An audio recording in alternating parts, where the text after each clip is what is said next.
कौन थे अमिताभ बच्चन के गॉडफादर, जिनसे धर्मेंद्र भी खाते थे खौफ। किस्सा गोई में नहीं था कोई सानी। आनंद मरा नहीं, आनंद मरते नहीं है।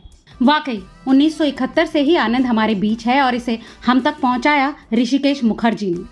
डायरेक्टर जो अपने काम में माहिर थे और अक्सर कहते थे सादगी से अपनी बात कहना आसान नहीं। बावर्ची में उनका किरदार भी तो यही कहता है, खुश रहना सरल है लेकिन सरल होना मुश्किल। ऋषिकेश दा को सिंपल कमर्शियल सिनेमा गढ़ने में महारत हासिल थी। उनकी फिल्में चुटीले अंदाज में बड़ी बात कह जाती थीं। सहज रिश्तों को बुनने में दादा का कोई सानी नहीं था। किस्सा गो थे ऋषिकेश दा। खुद अमिताभ बच्चन ये बात मानते थे कि कहानी कहने की कला उन जैसी बिरले ही किसी के पास थी। अमिताभ बच्चन पर लगे एंग्री यंग मैन का टैग खुरचकर फेंकने का श्रेय मिडिल क्लास के किस्सा गो ऋषिकेश दा को जाता है। ऋषिदा भाषण नहीं देते थे। उनके सिनेमा को लेखक रमेश ह्यूमन सिनेमा कहते थे। एक टैग भी दिया गया था मिडिल ऑफ द रोड का।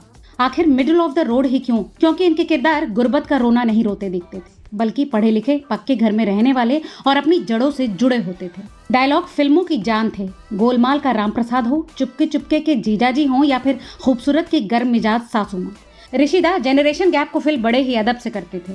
धर्मेंद्र और अमिताभ जैसे स्टार्स किसी से डरते थे तो वो ऋषिकेश मुखर्जी ही थे। खाली कैनवस को भरने का काम भी सबसे जुदा था।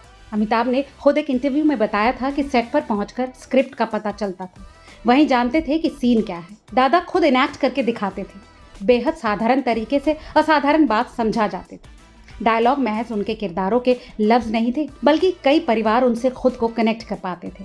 बरसों बाद भी उत्पल दत्त का उचक्कर कहना बेटा राम प्रसाद हो या फिर चुपके चुपके के जीजा जी का हिंदी प्रेम में कहना लौपत गामिनी विश्राम स्थली, सभी कुछ ऐसे थे जो वर्षों बाद भी दिमाग की स्लेट से मिटे नहीं हैं।